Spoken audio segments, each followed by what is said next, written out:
Division S, everybody! Ashley's Lamb special against the Rantners. Yes, we have another best of 3 series, and boy is this one special. I don't even know what to say here, because the memes are starting with every single hero pick here, it seems, and I have no idea what to focus on first. But let's introduce the players a little bit. Did I say Division S just a second ago? It's Division 7, of course. Either way, Glidanieth on Alexstrasza, Marcus Flint on Lunara, we have Chef Remiel on Diva, Great Papyrus on Johanna, and Omega came on the Butcher. Ah, fresh meat. And on the right side of the map, the Rantners with Hero's School on Varian, Crayon on Malfurion, Kix on Alarak, LGM on Melganis, and Jetsam J on Kalthas. And the memes are real. Well, so talent choices are of course another thing that we have to watch out for, and I am already horrified to see what's happening here. High King's Quest on level 1 indicates that very, very likely are we going to get either Smash or even worse, the meme blades in this game. But you look at the other side of the map and you see a Butcher, that alone should give you pause. A Diva on top of that, who's currently solo laning topside against Varian. We have Alexstrasza, Lunara, and there it is. First blood. First blood against the Butcher. I guess he's going to turn vegetarian at some point in this game, because it doesn't really look like he's going to get a lot of meat there. Marcus Flint is also going to get crushed here. Good old Bambi is having some trouble, and the Great Papyrus, as it turns out, is flammable. So a lot of people didn't see that coming, I assume, but Kalthas immediately sniffed that weakness out. It was like, wait a second, Papyrus? I'm a fire mage? Oh my god, it's gonna be a great game. But yeah, this is a typical Note gegen Elend setup that we currently watch here, and yeah. It is Division 7, and I guess I have to go through my usual spiel. Oh, well, wait a second, Melganis. Survives. Yeah, well, actually he doesn't, he's trying. And Alarak saves the day. But I think I have to go through the usual spiel to explain people what Division 7 is. So this is the lowest league in the amateur league, heroeslaunch.gg. If you want to play in a league yourself, then you can definitely check them out. Doesn't matter if you're a Wood League player, Plastic player, or if you're playing on Grandmaster level. As it happens, Division 7 is the lowest, and therefore the average level of play is roughly between Bronze and Gold. But it's also quite important to note, because we're going to rip a little bit into the players here, and it's all in good fun. Players are very well aware of this. And as I say, every time I get from no other league as many requests from players to be casted as from Division 7. Because first of all, they understand that it's fun. They personally also enjoy it. And they usually learn a lot, because we're going to point out a couple of mistakes and tell them how to improve here. But as it happens, I always have at least one turd that comes straight into the YouTube comments like, I don't like how you talk about the players, they're trying their best here. And it's like, yep, snowflake detected. And also someone that obviously didn't listen to the introduction. But with that out of the way, that little caveat, so let's go into talent choices. I honestly don't know where to start when it comes to like help people getting better, because you should probably focus a little bit more on what people do right, because there's not a lot of that. So, Kalthas, even though he shouldn't be picked on the map, went into Mana Addict. That's a good thing. So he actually chose the right talent here. The face check is real, as LGM survives. And it looks like at least Kalthas is gonna get some extra damage in. Omega came on his Butcher, is not so lucky though. Another kill against Alexstrasza puts now the second kill onto the scoreboard for the red team. And the Rantners are trying to pick another one up, and they take the Butcher down. Meat is lost. So yeah, objective has of course already spawned, and some people at least have started to go straight up for it. But yeah, there are so many things to talk about here. So first of all, if you're actually trying to win, there's a couple of heroes you should not pick. Meta exists for a reason. So if the assumption is that you want to win the game, and that this is your main motivation, it's not just to have fun with a hero that you like or that you enjoy, or you want to meme a little bit. If the assumption is that you actually want to win the game, then don't pick Diva, don't pick the Butcher, don't pick Twin Blades, and we leave it at that for now. The rest is a little bit more specific. That doesn't mean that you can't win with those heroes, because again, your opponent is roughly on the same skill level, so if they make more mistakes than you do, then you can win with pretty much any hero that you pick. But if you actually want to improve and climb the ranks, then those are heroes you should avoid in normal games, because there's just better alternatives around to go for. In this game now, we have 3 kills already for the Rantners, and as I said multiple times in the past, Twin Blades is not something that you should really go for. Varian is, was, and always will be, unless Blizzard drops huge changes, on the top level played with Taunt, and for good reason. Sniper combos are very, very strong, should be played here, so that would be a big point of advice. Every single time you pick pretty much like a really bad hero in the meta setup, or you go for talents like Twin Blades, you're just saying, I hope my opponent is too bad to really deal with this, or to really counter me. That's pretty much what you're going for. You're praying that your opponent is bad enough to not know or not being able to deal with that. Which is something that, again, you can get away with on the lower leagues. But if you want to play against better teams, slowly and steadily and improve, then there is certain meta that you should adhere to, simply because it has been proven over the years to be the stronger setup in these matches. As it stands, the Randers are doing fantastic. They have 3 kills against 0, they have the first objective, and the problem that we are seeing for Ashley's Lamb Special is they wanted to go for the Lamb Special, but that Butcher just can't get any meat. For some reason, there's a little bit too many vegetarians around here, and that doesn't really help his cause. Butcher is obviously a late-game hero, so the big problem that we have is they can't stack the Butcher, they can't complete the quest, and he is going to have very little influence on the outcome of the game, and you're going to play the match with the 4 versus 5 pretty much all day long. He's sitting at 19 stacks only, and that is not really something to write home about, so needs to be a bit careful here, to say the least. Varian, of course, he's at this point straight up with the Twin Blades already active, and just goes straight up to the camp. D.Va is none the wiser, has no idea what's going on there. It's just sitting on the lane, looking pretty. Well, we have another camp taken out the bottom of the map. Well, Butcher is already here. A very optimistic Gravity Lapse was just fired out by Khaldor. But hey, here we go. Also, set up again. Butcher tries to go for a couple of hacks. Yeah, might actually get finally a kill, and there it is. Down goes Alarak. Alarak eliminated, and they're gonna look for more follow-up kills. Maybe a little bit more meat through a kill against Mal'Ganis, but nope, the Vampire is getting out of there. Problematic is that they left the top lane completely alone, and whatever you say about Varian, the one thing that there definitely exists with Twin Blades, you shouldn't leave him alone on the lane. So the wall is already down, and he is just crushing through all of this. They need a couple of stuns, they need a couple of blinds. Johanna has a lot of that. The Butcher adds a little bit more. A good focus during a team fight can very, very quickly turn Varian's day into a pretty bad one. But for the time, it's all about level 10 abilities. And with 4 kills against 1, we have level 10 a little bit quicker for the Rantners, so the red team already picking it up. Also Warbringer taken, not really the best choice there either. And we have Pyroblast. Another talent that is very, very likely not going to give you a lot of value here. And once again, there's hope that the opponent isn't good enough, but they get the kill one way or another. A quick one in this case against Alexstrasza. A little bit too far out on the map and right away taken down. So the Meme Blast is in. We also see the Hobbity Hop Leap for Lulnara, which, I mean, can help a bit if Varian is getting close to her, but you kind of want to have the poke from Thornwood Vines if you're playing on the map here. So now they are focusing more into the team fight with that decision. And that team fight is something that they're getting right away. Here is the Pyroblast, and mad value, of course. The Iron Skin was even used way too early. I don't even know why Johanna went for the D this quickly. But here we go. The attacks are in. Butcher is already dead. He is just not in a good place here, as we already pointed out earlier. But that still doesn't change the fact that the blue team in general is just doing very, very poorly here. They have huge problems, as you can tell.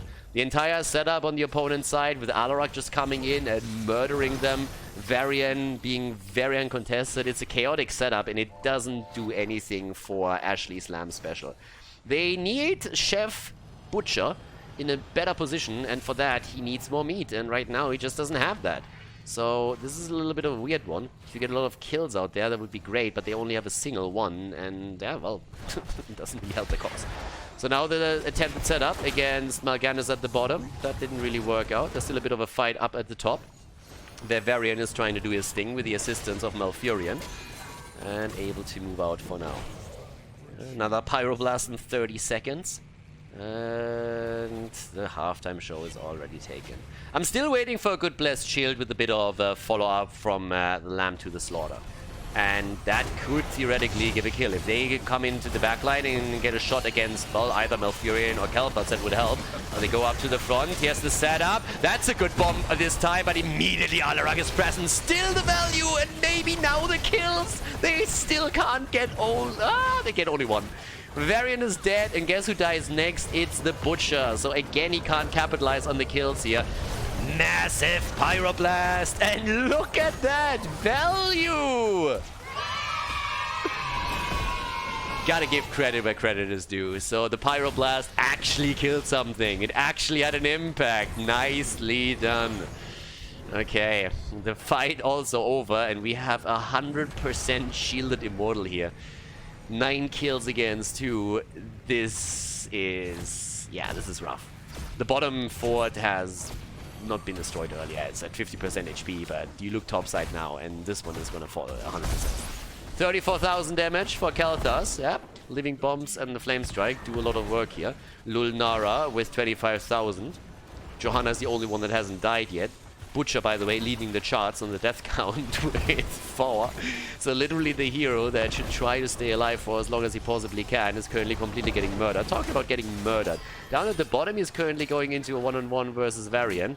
That's a very weird one if you don't have your ult up. So I'm not quite sure if you should take that fight. And the answer is no. Shouldn't take that one. So yeah, if you have your ult up, then maybe it's a little bit of a different thing. But you don't have a blind, you don't have a stun, you have very limited options to deal with Varian in this case, especially if you're not stacked. If you have your quest completed and you have a few more stacks available, and then you get enough damage to deal with Varian. But at this point, it is a pretty silly idea to take Varian on in a 1 versus 1 here. So now a little bit more meat lost. Here comes another setup, this time against Khaldor. Lunara with a leap, but gets also flipped in, and Khaldor is down. Ashalanor, salami, mit Käse. And Varian is gonna die. The old man finally taken down. That also completes the quest of Alexstrasza. Flame buffet for her. All of the forts have been taken down, by the way, so both of them eliminated, the one at the bottom and the one at the top. Lunara goes straight into the spell shield, and that's another one of those things where Khaldor is going to have even more trouble now to take her down, and at the same time, the expensive plating. I mean, of course it's going to be expensive. I mean, hello, D.Va is a woman, a strong, independent woman of the world, and she is not going... like, this little plating trash that you sometimes get, you know, in these side shops, this just won't do. She goes for the expensive stuff. There's only top grade A material that D.Va uses for her mech. Quality matters. D.Va knows that. So that is an important distinction that we have to make there.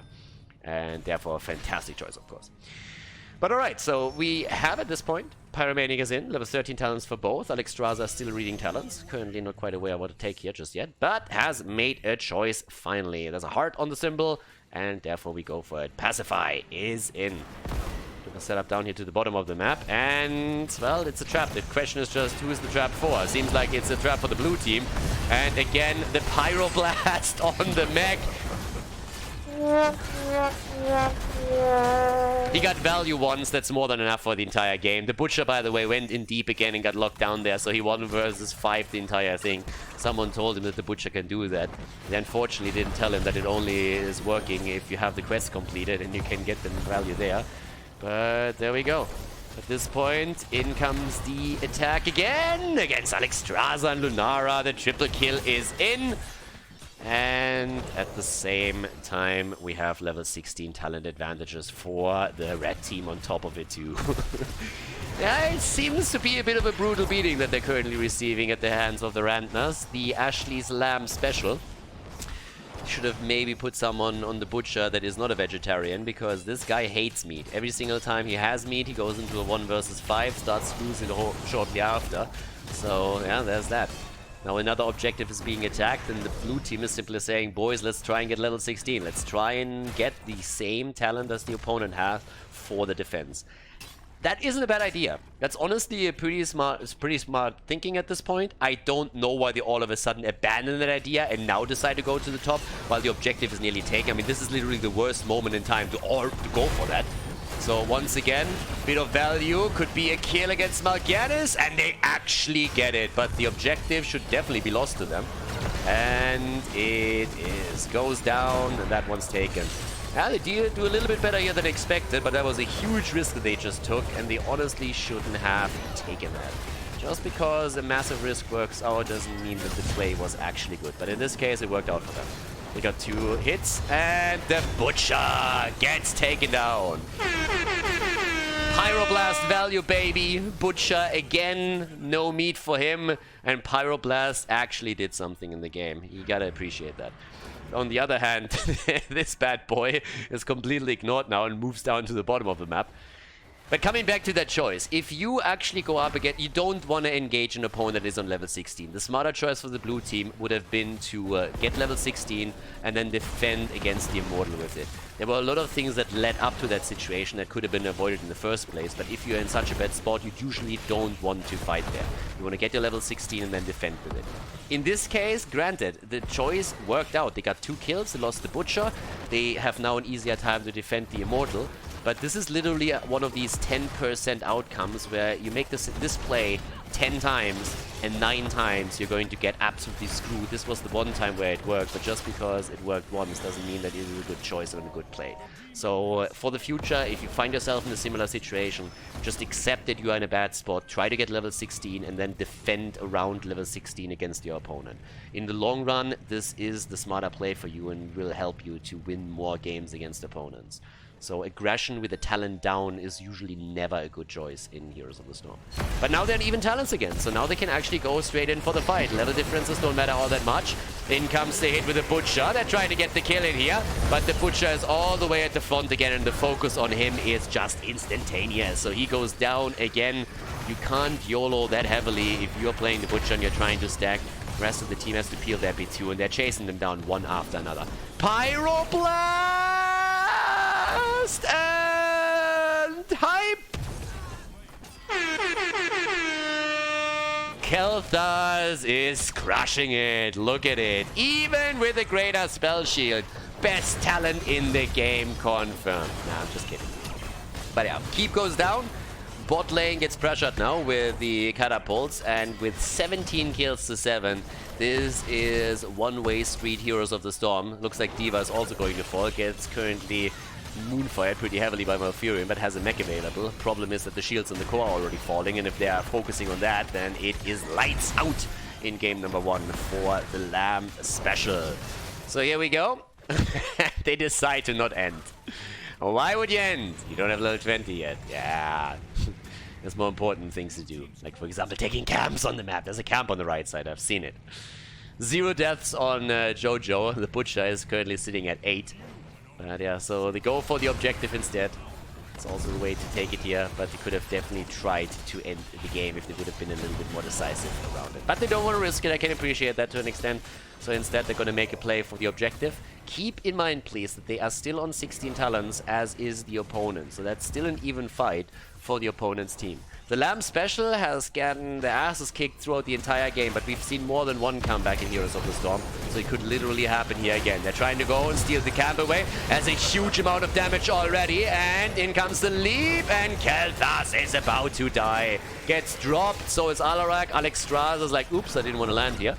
But might get the kill against Mal'Ganis as a result. The Butcher is dead again. What else is new? And Alexstrasza gets ripped apart by the towers over here. The explosion doesn't do anything for D.Va, but now they have a shot of moving over and maybe taking another kill against D.Va. And the mech is in, but Johanna is down. Finally destroyed as well. Yeah, Lunara is currently on the run, but you already guessed it. She won't be able to hobble her way out of harm's way. And topside is getting pushed at the same time too. So over here, another keep is about to fall. And with the Immortal nearly taken, this is only going to end one way. Frenzy now on level 20 for Varian. And the presence of mind.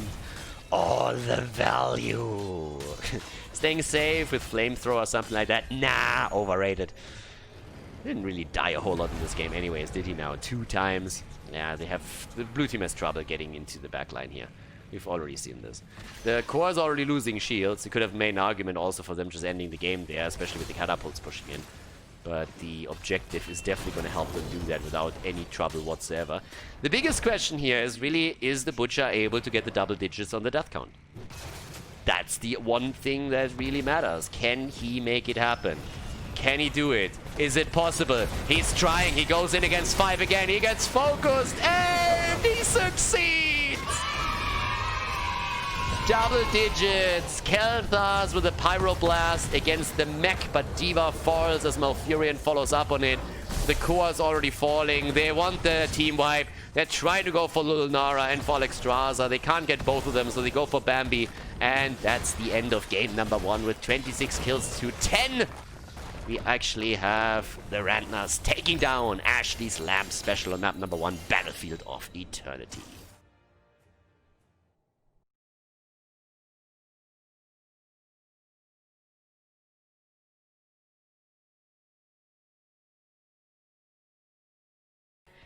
Game number 2! Yes, we're in Division 7, where talents are questionable, where decision-making is sometimes not really there and also heavily overrated, but let's see what happens in game number 2. Lamb Special, they said like, well, the Butcher, that guy lost the 1 versus 1 against Varian, so Varian is clearly the better choice, so let's go for him this time. It has to be OP. So, we are on Infernal Shrines, and on the left side, the Great Papyrus goes in with Hanzo. We have Glidanieth on Varian, Shefremiel on Khaldor, Omega Kim on Lucio. From Butcher to Lucio, that's a demotion if I've ever seen one. Marcus Flint on Blaze, and on the right side, LGM on Johanna, Cakes on Greymane, Creon on Oriel, Hero School on Leoric, and Jetsam J is playing Gul'dan. Okay, let's see what we're gonna get there. I can't get past the fact that the Butcher player is now playing Lucio. It's like the best thing that we could have probably seen. First of all, the Lucio pick in and of itself is obviously highly questionable there. But also we have him just getting heavily demoted. And of course Varian is going for the High King's quest. So we're gonna see the meme blades again, aren't we? It's honestly, this is probably one of the things that is the most frustrating to see how much value sometimes Variants with their those talent choices can get on the lower levels, because players just refuse to hold some of their abilities back to use them when they're needed. And well, there's First Blood. First Blood. Johanna is down immediately. But against Varian with Johanna, if you just time your flashlight well and you go in for the blind and then you stack a couple of stuns on top of that, you can take him down so easily. And they have a lot of options here. First of all, they have Focus with a lot of heroes. They have Horrify available on Gul'dan later, so you get a Blessed Shield out, pop some damage, get the Horrify in. But coordination is something that oftentimes is missing greatly in the lower leagues. And this is one of the reasons why I oftentimes recommend... talking coordination, there's a little bit of it. And it leads to an immediate kill. Gul'dan is down too, so 2 kills already for Ashley's Lamb Special. They want to start a comeback here. But as I was about to say, one of the things that really needs to be learned by a lot of players that are playing on the lower leagues is coordination. And a good way to do that is you actually, first of all, you should really stop of trying to branch out into different roles too heavily or too many heroes. Focus on a single role and then learn 2 to 3 heroes in that role and practice those heroes. The biggest mistake that lower league players make is that they play too many different heroes and too many roles because in their mind they think that they're going to be more flexible, that they can react to certain draft situations better, and it's the biggest meme in Heroes of the Storm. The rock, paper, scissor setup that some people try and make you believe exists in Heroes of the Storm is not really a thing. In certain instances it can happen, but this is literally in 5% of the drafts that you'll see against the 95, where it just doesn't matter all that much. So if you focus on a very limited amount of heroes instead, then you will get better there much quicker and much more easily than if you try to branch out too heavily and then you end up with 10, 15 heroes that you play, but that you are actually not good at. So if you want to improve, that's the first step that you should take. And then coming back to the coordination. When you then have a setup like this, take a teammate, take two teammates, go into quick match and practice certain combos. Varian with taunt, for example, have a burst damage dealer behind it, a support that can lock the target down even further, and just start practicing combos. Switch heroes out, practice other combos, and then soon enough coordination will come in. And you will stop spamming your abilities just because they're currently not on cooldown. So you will finally be able to wait for a few of those abilities and not simply use them because they're ready. And this is one of those team fights where we could see something like that. It depends a lot on how Johanna deals with it. For example, she comes in with a quick blind against Varian for no reason whatsoever, just because it was available and Varian was there. Instead, if she uses it while he attacks actually someone and goes for the backline, that adds way more value. The blue team is doing a bit better in this case now. They get the kill against Leo and against Greymane. There's still the setup from at least the Condemn, but as long as Gul'dan isn't able to follow that up, that's a problem. And here comes the attack against Varian, who she should be able to take down now, and indeed they do. So they get the counter kill, but they're still a level behind, and therefore also a talent since level 7 is in. Oriel cracks the whip and stuns someone into the corner here, but they cannot follow up with another kill attempt. So Greymane is on the way back now. Level 7 talents are ready for both of the teams. And we have them already moving in straight up to the top to see what's going to happen there. Who's going to get the objective? Seems like the red team could actually take it here again. They already have the lead in the series. Varian went for Colossus Smash. So he is the one who should traditionally, again, supply the CC and not really the damage there.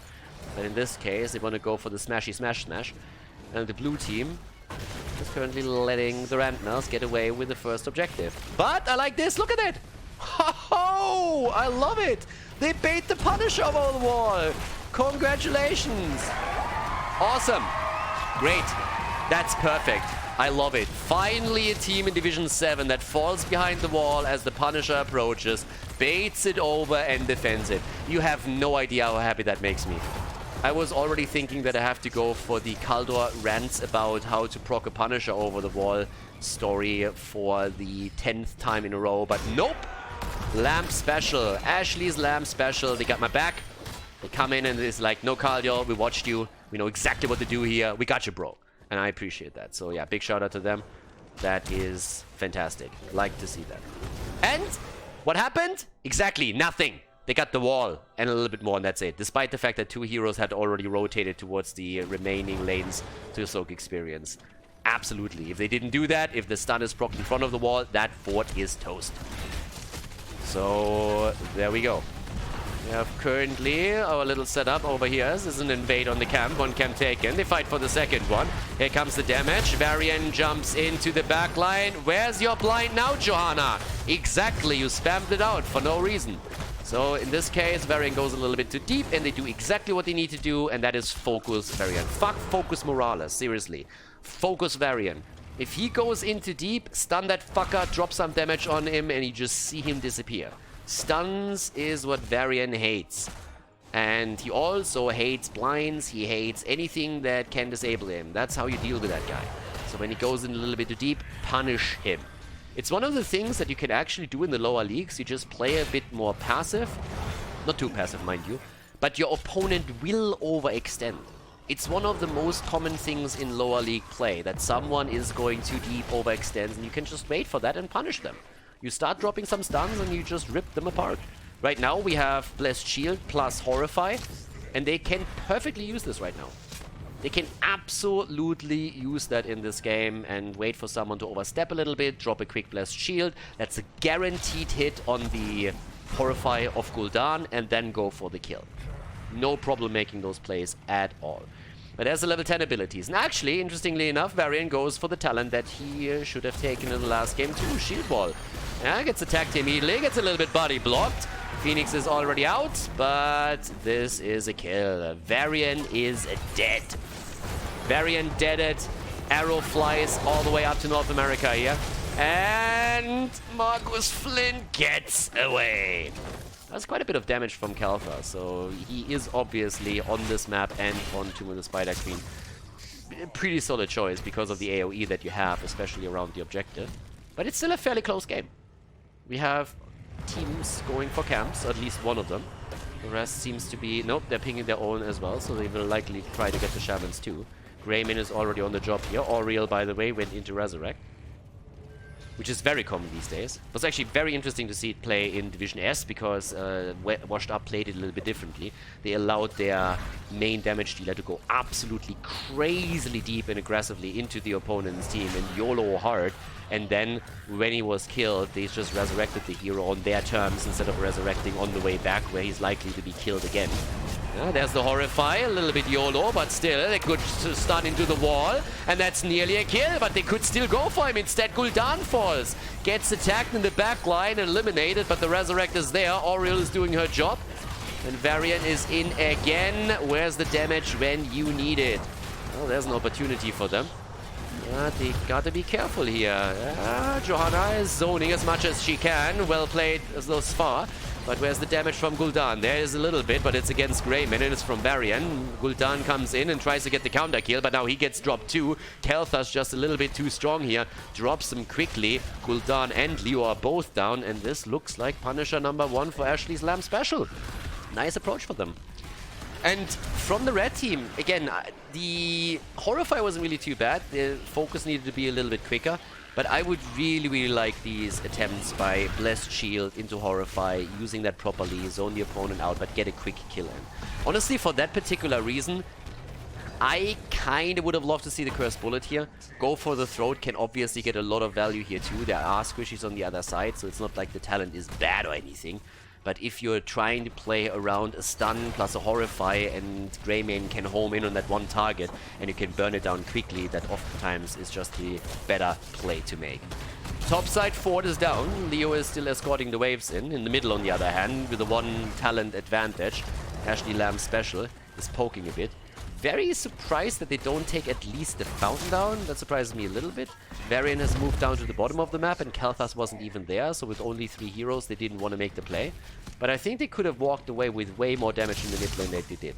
If they take this, they need to provide vision over here, and they don't do that.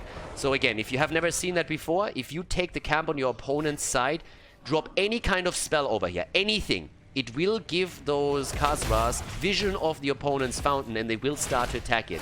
And that's a very easy way for you to take that fountain down and make it incredibly difficult for your opponent to go for the next objective, especially when it's the first one. So right here, they could have done that with a Flame Strike, with Hanzo, with like anything that you can imagine there. Here comes the setup, the Horrify, perfect combo. That's exactly what I talked about earlier. Blessed Shield comes in, Gul'dan says thank you for the layup, and immediately gets the dunk in as he drops the Horrify, and they get the quick kill. So nicely played by them. Khaldor is down, and these are exactly the setups that they need to go for. So yeah, very, very well done. But already the push towards the camps now. And this is a 5 versus 4. This is something where the blue team, you want to fall back from this. This is a horrible fight to fight. Good ult from Lucio, but Lucio gets immediately taken apart here. The bunker saved some of the targets. Butcher doesn't have his entomb anymore, so he can't play around that. But the camp is obviously stolen. And really, the second you see them coming in, you need to fall back. It's one of the lessons that a lot of people have trouble with learning in Heroes of the Storm, that sometimes you just need to let things go. You see your opponent approach you and forcing a 5 versus 4 fight in a choke point, don't take that. Someone needed to stay here, make sure that he anchors the play where the rest of the team is there, and the second they see them coming, back off. Maybe he can delay them, then you can grab it, but if that's not the case, just back off. You will lose more than only the camp if you stay in a fight, and this is exactly what happened to Ashley's Lamb Special here. But okay, so for now we have still both teams on very even experience. We have 8 kills against 7. Way more even game than we had in game number 1. So in comes the aggression towards the top right. Camps are taken, so they're going to try and time... Well, he could have actually timed it around the objective and just waited for the announcement, but they didn't. They picked it immediately, so the timing there could have definitely been a little bit better. 16 talents are in, and still the red team trying to pick a fight. They're down a talent, and they're still going for the battle here. Interestingly enough, you see Ignite coming in. There's the sound barrier. And there's the attack against Leo, who already falls. Can they get a little bit more? The Horrify comes through. There's the kill against Gul'dan. And they lose Greymane as well, just as they hit level 16. And again, Horrible choice here from the red team. What did they just do? Well, Gul'dan got resurrected and got killed again. They just attacked an opponent that already had level 16 talents while they still didn't have the talent. So instead of realizing, hey, our opponent is ahead right now, let's wait a little bit and get level 16, they did their job for them, engaged into a fight on even numbers, by the way, and just said, hey, please kill us. And Ashley Slam Special looked at that and said, like, well, I mean, if you insist, we didn't really plan to, but if you really want to make it happen, let's go for it. And Entomb, on the other hand, is kind of sexy. The problem is that Leo is also going to fall. Leo is dead and they can't even get the kill against Blaze now. But always make sure that you avoid fights, if possible, where your opponent is a talent up on you, or you are going to get murdered. And, well, objective, of course, is another problem, because with the heroes that they just lost, they just gave the blue team a huge leg up when it comes to objective number 3, because they can take the early lead here. Blaze is this time anchoring the plays a little bit. Good corruption damage, though, from Gul'dan. His quest is also completed. That's definitely going to help. Ruinous Affliction on top of that can ruin their day. 13 against 7. Here comes the attack. Nice sound barrier from Lulcio. And he actually keeps... Yeah, well, he kept Hanzo alive for a little bit longer. But as all is said and done, he's down. Arcane Punisher for the blue team. But Kicks on Greymane is currently doing a pretty nice job of going them on the cookie a little bit. Big shout out to all the Germans here. Well, that's another kill against Varian, though. So that's 3 kills now. And an easy defense against the Punisher, I'd assume. Yeah, nicely done. So you can't win the objective, at least take 3 of the opponent's heroes down and then defend against the Punisher a little bit easier. And there we go. 38,000 for Gul'dan, 46,000 for Hanzo. Auriel doesn't even have to resurrect anything in this one. And they're going all the way up to the top for additional experience. Yep, there's the Flame Strike. I was a little bit surprised by, in a case like this, he actually doesn't go for the trade and just make sure that they can get the entire thing. The camps are stolen right now. With 3 heroes down, the red team has full control over the map and they can just paint the map red if they want to take camp after camp. Which is pretty much what they're trying to do here. Auriel hasn't died yet, by the way. And, well, here we go. This talent still confuses me a little bit. Again, you get more value out of a Living Bomb build in lower leagues, but if you go for a Living Bomb build, then adjust the level 7 talent too. If not, then go for Flame Strike. Especially on this map with a Flame Strike, especially if your opponent clusters like they do around an objective, you normally will get a lot more out of the second one. It's also better for the minions in and of itself. But generally speaking, I mean, they're obviously doing fine. But those are a couple of nitpick comments here on top of that, so we'll see. Right. 19 is already on board. You could soak for 20, but the difference between the two teams isn't really that big, so it's unlikely that you're getting a talent advantage fight. That one was unfortunate. The Entomb comes down and Auriel whips him out of the Entomb. Auriel always needs to wait until the Entomb is actually in play, because then she can literally whip a target into the Entomb wall and stun it there, but that did not go well for them. Yeah, well, there's the setup as we have Johanna trying to escape, but the blue team is in full-on attack and is trying to get a fort here. They have level 20, they have a 5 versus 4. I don't really think that the bunker was needed in this case, but I mean, why not? Play of the game has been taken. Master at Arms is now also in. Cooldown reduction. We have the Flamethrower, Bossa Nova, and, well, let's go, ladies. Fort in the mid lane. About to be taken down. So they get the fort. Could also drop the one at the bottom of the map. Gul'dan is still dropping damage. And quite a bit of that too. 51,000 right now.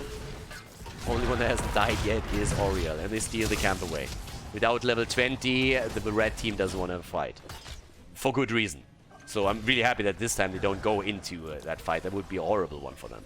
But on level 20, in just half a level, we will see Buried Alive. And that is a game changer talent for Leoric. As long as, of course, Auriel doesn't whip the target out. That is a bit aggressive. I mean, hello, what is that?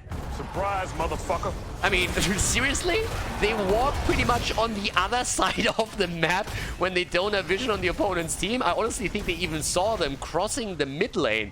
So Gul'dan gets murdered just as the objective is about to be announced. I'm amazed that they didn't kill more than only one. Oriel sneaking in.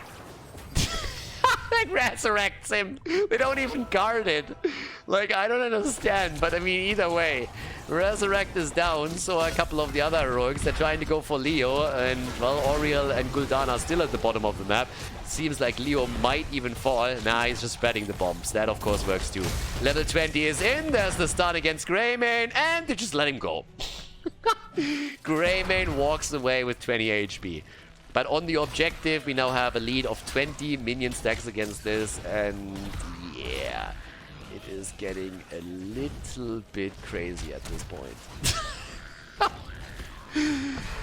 The minimap is there for a reason, just saying. Like, why? Explain to me why. Oh, I love that he went here this early. I mean, at this point, of course, with 38 stacks, they can take it. But he went there when they were halfway done with it. So it's a bit too early to abandon the objective, in my opinion. If the opponent makes the YOLO move, which is not unheard of in Division 7, then yeah. Yeah, he wanted to be cool. Did you see that? And Hanzo comes in and says like, dude, do I have to do everything by myself here? So he gets that. Varian needs to go to the mid lane now. Okay, thank you. That would have been an absolute disaster if they didn't push 19 minutes in with a full 5-man. So there we go. But let's go. But yeah, in the future, if you are in a similar situation, take the camp by all means if you want to keep the objective on 38 stacks. But please move away from the objective later than that. If your opponent decides to fight after all and you are caught with 4 heroes on that point, you might just lose the game or the team fight because one hero or one got a little bit too impatient. So delay that for sure. In comes the attack though. 15 against 10. There's the chance. Punisher gets murdered, but he also murders the keep, and that's the main objective here. If they can get a few more kills, they might get more. Oh, that's a good setup. And it could be the end of Oriel. Oriel is not down yet. Still has also the Resurrect in. Okay, Gul'dan straight in with his own ult. Drops the Horrify and hopes to fight another day here. I have not seen a great Entomb yet either. I'm not quite sure what they played with this, but it's a little bit chaos on the red team side. If we are fair, then we would also agree that it's on both sides to an extent, but the blue team is capitalizing on these situations. They got the keep, and thanks to the camp that they took previously, they also get the top lane value now. The chase is on though, for just a moment. 16 kills against 10 now, and they're rotating top side to try and push with the camp a little bit more aggressively to potentially take the wall. Maybe even keep if they can get more. But there's the attack and the burst. Gul'dan is dead. Totally wrecked. Johanna is also extremely low and has to fall back. But with Gul'dan gone, that also means that they can, of course, push through this without any problem. Another quick smash attempt, but the whip into the wall, and that's the end of Varian. Varian goes down, not really setting an example for his son here, who thankfully doesn't have to watch that misery. But there we go. Hero School is moving away. Johanna comes in again. Entomb is ready. Resurrect is there. They could still make that happen. Where's the Entomb against Hanzo? It's too late. It could have worked. It could have actually worked here. Okay. So at the bottom of the map, it seems like the red wave is actually pushing through the fort here, if left to its own devices. But the fight is still there. There it is.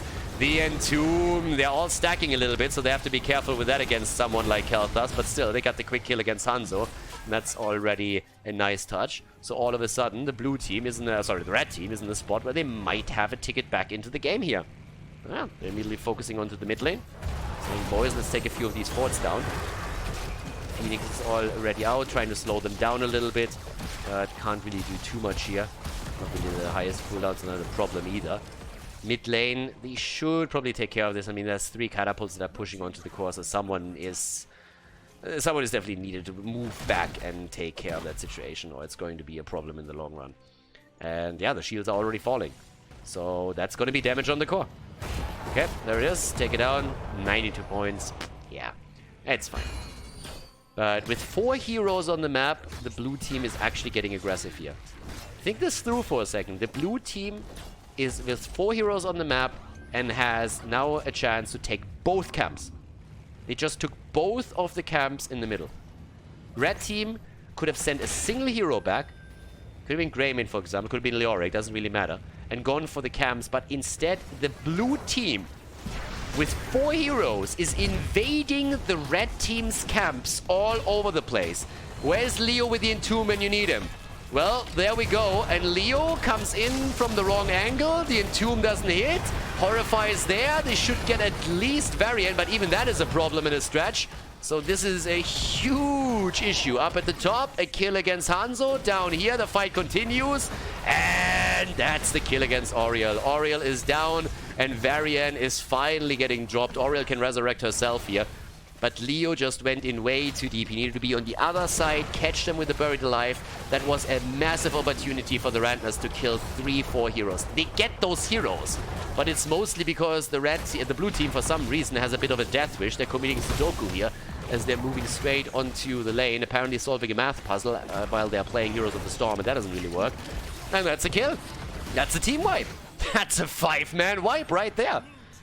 The red team not really doing it properly at the beginning, and then they are still taking the fight because the blue team also makes some mistake. But the core is down to 39% now. And guys, with 5 heroes down, they need to do something here. First of all, they need to take care of this one as well. Gul'dan is saving the middle, is taking another catapult down. Over there to the top, we have Greymane jumping onto a... Excuse me? So Greymane decides to go for a camp, Leo decides to go for the objective, nobody decides to go for a keep, and Gul'dan says, why the hell am I the one who has to take the trash out here and try to defend? Yeah! So they didn't even get a keep out of the team wipe. Yes. That just happened. 39% on the core. And, oh god, is he gonna backdoor? Of course he's gonna backdoor.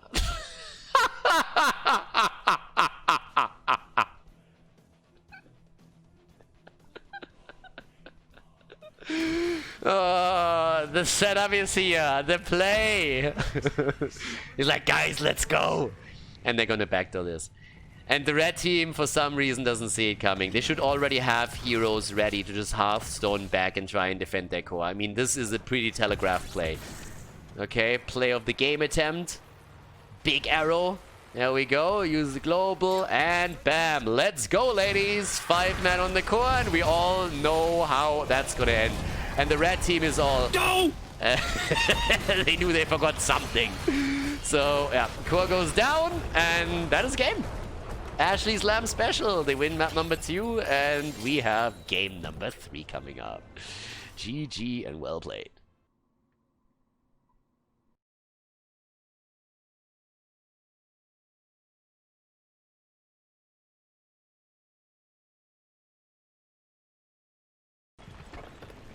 Game number 3, the conclusion. This series has everything, guys. From bad decision making to horrible hero choices and atrocious talents, we have everything here.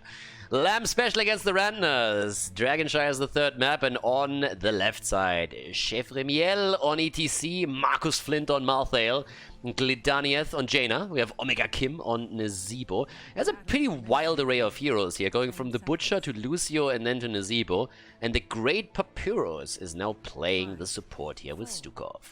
The Rantners on the other side, Hero School again on the off lane, so at least they're consistent with that. We currently see Montehaka, Jetsam J on Li Ming, mage damage for him, LGM on Mal'Ganis, Creon on Malfurion, and Cakes once again on Greymane. So definitely a little bit better when it comes to consistency in roles from the red team. Now, there are obviously a couple of mitigating factors. Sometimes you have a sub-player, for example, on your team, and then you just have to shift roles because he's only comfortable playing certain heroes. I also want to throw something out there real quickly. A lot of the mistakes that we are poking fun at, of course, happen also because for these teams and for the players, there's a lot of adrenaline involved there as well. Some of those mistakes should definitely be avoided. Fighting with 13 talents into 16 voluntarily should never really happen. You shouldn't engage in a 4 versus 5 voluntarily and all these things. But a lot of the mistakes on the micro level, at least, happen oftentimes just because adrenaline and calls are being made all over the place, and it's obviously quite easily understood. why stuff like that happens. This is another example, by the way, where you need to be a little bit more cautious when these rotations keep coming. Jetsam J survives this, but he should have not been there in the first place. Aggression is something in Heroes of the Storm, well, no, not really aggression, but it's like, what the problem is for a lot of lower level teams is that they are very, very greedy. And it is greedy to move far out onto the lane to try and get experience and fire away when you don't see your opponent. What you can literally do at the bottom, in case if you... Oh, that's a nice drag. That's a really good one. That could have been a kill here. If the Malfurion root would have connected with this, that would have been a kill for sure. I have no idea why Malphil went in again. First blood. No clue why he did that. That was totally unnecessary here from his perspective. With that heavy gank against him, that is very surprising. We have a 5-man top all of a sudden. With the camp that they just took, they really want to use that spell aura. Bot side, Dehaka, okay, he's coming in to at least help out with the defense a little bit, but there's Siege Giants, and that's the 3-man. That's a very interesting race that we're all of a sudden seeing. So they're just going to try and trade forts here and hope that they can push this a little bit more aggressively. From a positional perspective, it's a bit better for the for Ashley's Lamb Special, because the bot lane is just worth a little bit more since there's 3 camps that focus onto the lane, but they are not going for it just yet. Attempt at a Dragonite. Make my other point a little bit later. Ooh, we actually have a Toad build for the Zeebo. Now that's a little bit weird. Great build for ARAMs, not so much when you're playing the actual game. Then you want to go for more of a spider focus in this particular case. But yeah, we have to play around the Dragonite for the time being. And I kind of forgot what I was talking about. It's gonna come to me eventually. But yeah, that push just caught me slightly off guard. Didn't really see that coming. Ah, yeah, exactly. Greedy plays. So, if you're on the bottom of the map, for example, and you're sitting here and you don't know where your opponent is, what you can literally do is just sit here on Liming, on your mount, in experience range, and just simply soak. Never really attack. You don't need to. Why? If you don't know where your opponent is, the chances you're going to get ganked in a second are incredibly high. So, if you don't have a tool that helps you to escape easily, like Leoric, for example, with a Wraith Walk, then just sit on your mount. Sit on your mount. It might be a little bit boring, but it's sometimes the best play that you can make. Just sit tight and play it safe. And once that you get ganked, you can just simply move away from it. That's something that a lot of players in the lower leagues never do. And if you watch Division S, if you watch the higher level play, you will see that all the time. Greedy plays very rarely pay off. Well, in this case, ETC nearly going down. Oh, Jaina with a pretty aggressive rotation there, and she gets immediately punished for that, or at least should be. And they can't get the kill. But the Haka gets still topside in the solo. So the Zeebo is pushing out the mid lane in the meantime, and this is just such a weird setup. We have a 4 versus 3 at the bottom of the map, and they couldn't even get the kill against Jaina. They need to work on these combos. I've been harping on this throughout the entire series, and I'm gonna do it again. Oh my god, Malfurion, where did you go? And he gets dropped. But get these setups with Mal'Ganis, follow up with the roots, make sure that you know that you play those combos a little bit. Greymane goes into deep and gets wrecked, but so does Jaina. And you know why? Because Li Ming picked Calamity. That's exactly what you need to do there. But we have a heavy rotation from all the way up at the top, and that drops Li Ming then shortly after as well. So Mal'Ganis, Malphil actually. He abandoned the top lane to go down to the bottom and help out here. We have some wild rotations in this game. I mean, wild. So the top shrine is obviously lost because of that reason. And the push through the middle is going to yield some dividends here, most likely. Okay, Malthael gets away for now. Mal'Ganis is moving into the middle. I was actually thinking about wrapping around apparently up at the top, but didn't do that yet. 4 kills against 2. 9 against 8 now on the levels. And camps are again taken on the blue team's side. Yeah, full on Toad build here. So, he's a toady. Greymane is... What? I have no idea why Greymane gets caught here. I don't know if he just wanted to rotate down to the bottom of the map, but if he wanted to do that, then he literally took the most aggressive path he could possibly find. But he should have never been isolated like this on his own. So, a very interesting kill against him. Well, and for now, in comes the last rites. There's also the Water Elemental. We have the Gargantuan in play. Dehaka takes top shrine again, so Nazeebo won't walk away with the Dragonite here. Level 10 abilities are for a long time not going to be ready for the Rantner, so that's a big problem here. And could lead to a Dragonite taken there eventually. Potentially even a stage dive for ETC. He hasn't made his choice just yet. Against Dehaka, that wouldn't be a bad move. Doesn't have Echo Paddle on level 7 though, which makes it usually a little bit easier on that account. They're trying to go for the camp, and Mosh Pit! Mosh Pit is taken, and Malfurion, he dances like no other, and he dies the same way. He goes down, and there's the kill against Cakes, both of them eliminated. Up towards the top side, still a 1 versus 1 between Malthael and Dehaka. Level 10 abilities are still not ready for the red team, and therefore the fights go exactly as you would expect them to. The Rantners get absolutely murdered in this case. Yeah, and towards the top, you still have Malthael holding on to the shrine with level 10 in his hands. That obviously is not a big surprise. There's a bit of a drag as Dehaka is trying to prevent the Dragonite of being taken. And I gotta say, they're actually going to do that. They're going to be able to prevent the Dragonite from happening at all if they just poke a little bit more. They lose some ground at the bottom of the map, but in the middle, they're ready. The bullet is out now. And Li Ming also going for the Wave of Force. Nicely done. We have the Isolation and Malfurion with the Twilight Dream.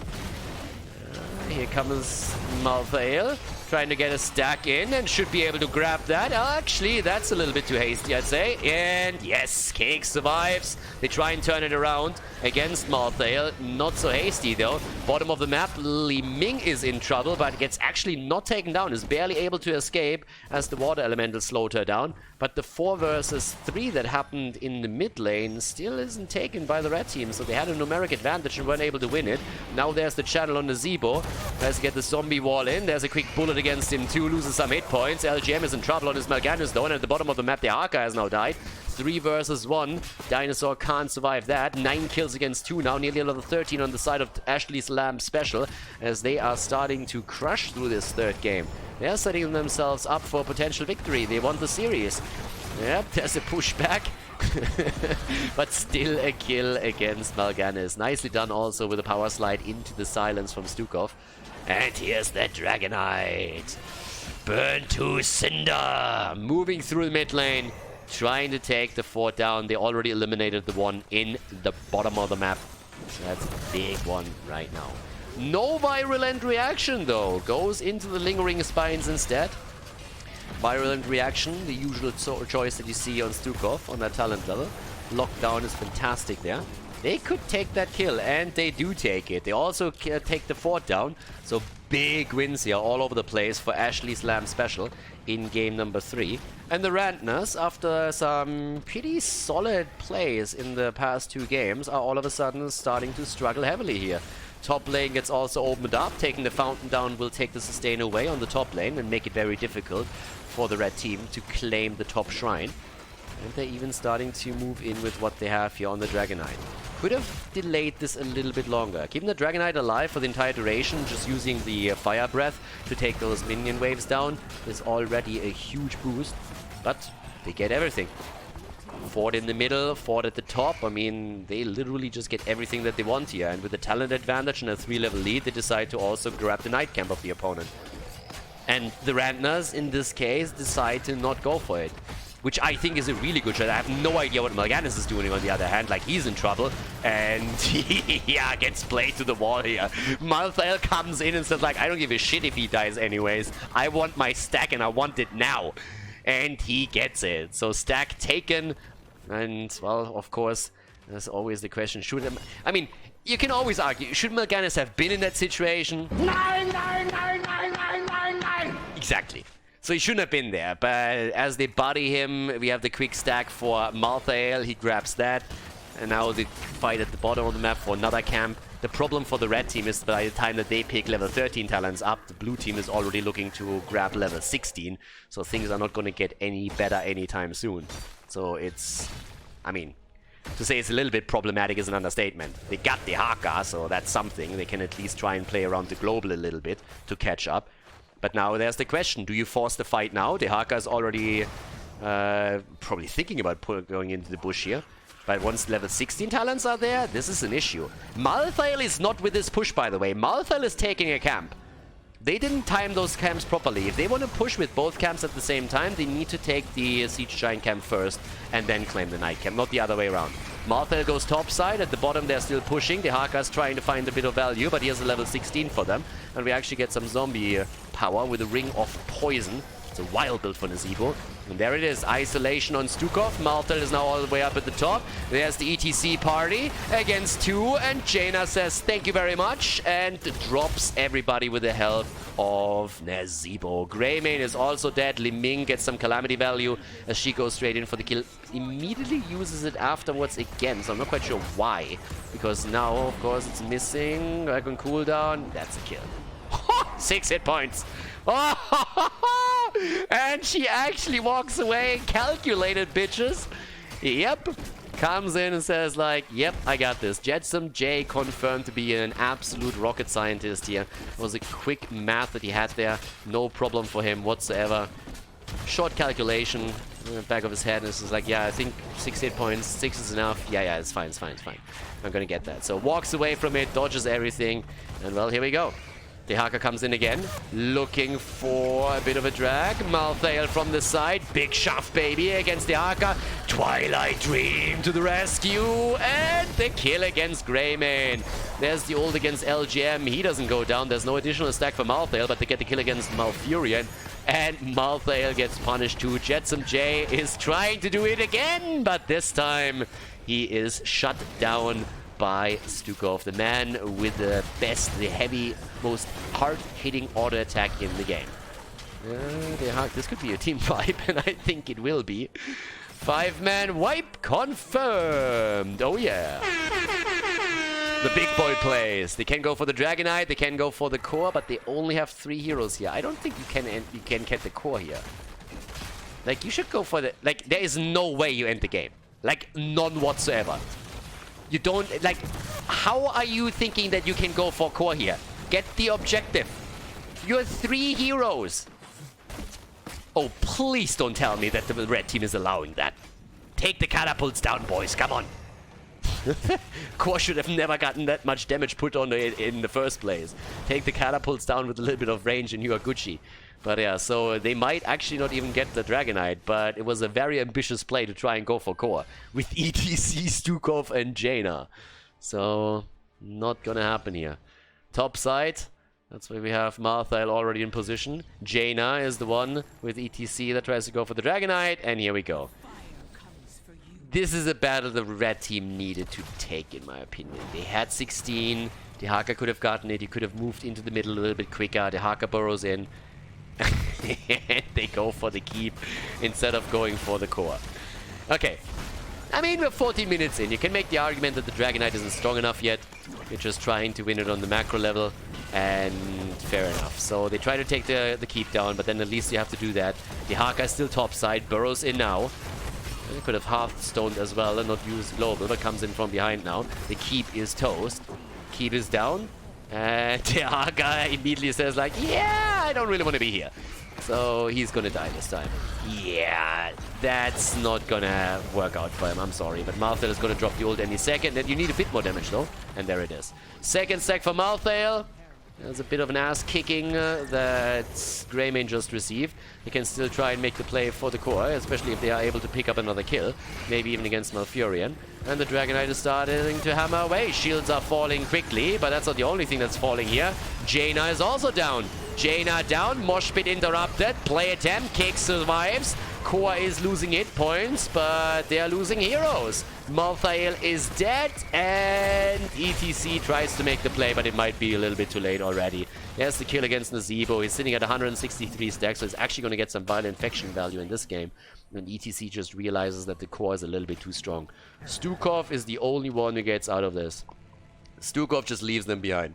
I don't care. I don't want to go for core. I'm not gonna die. I'm gonna go back. We can always rip election, you know, and then go 20 and take them down later.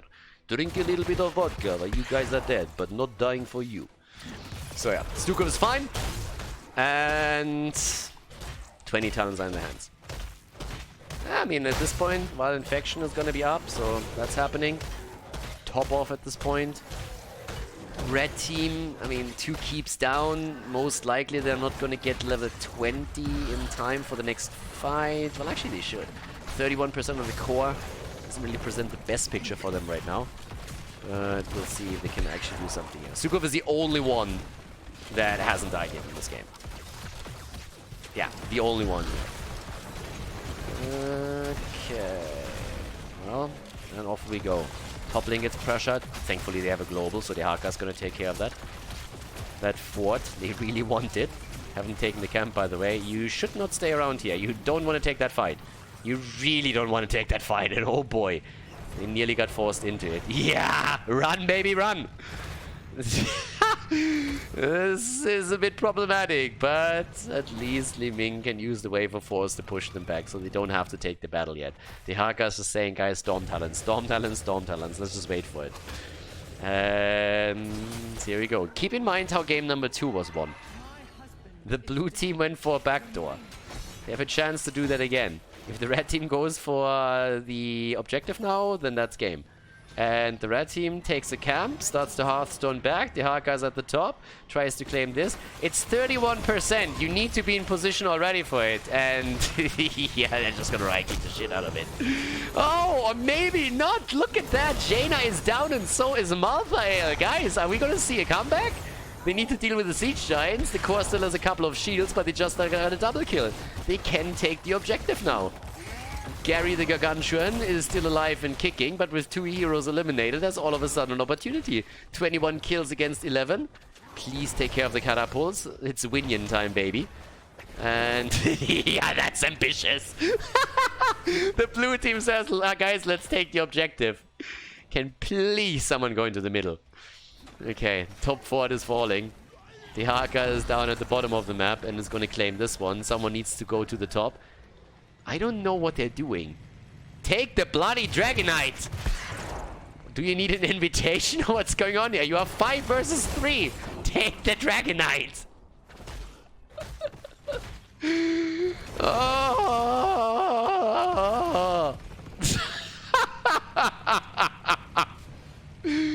Objectives are overrated.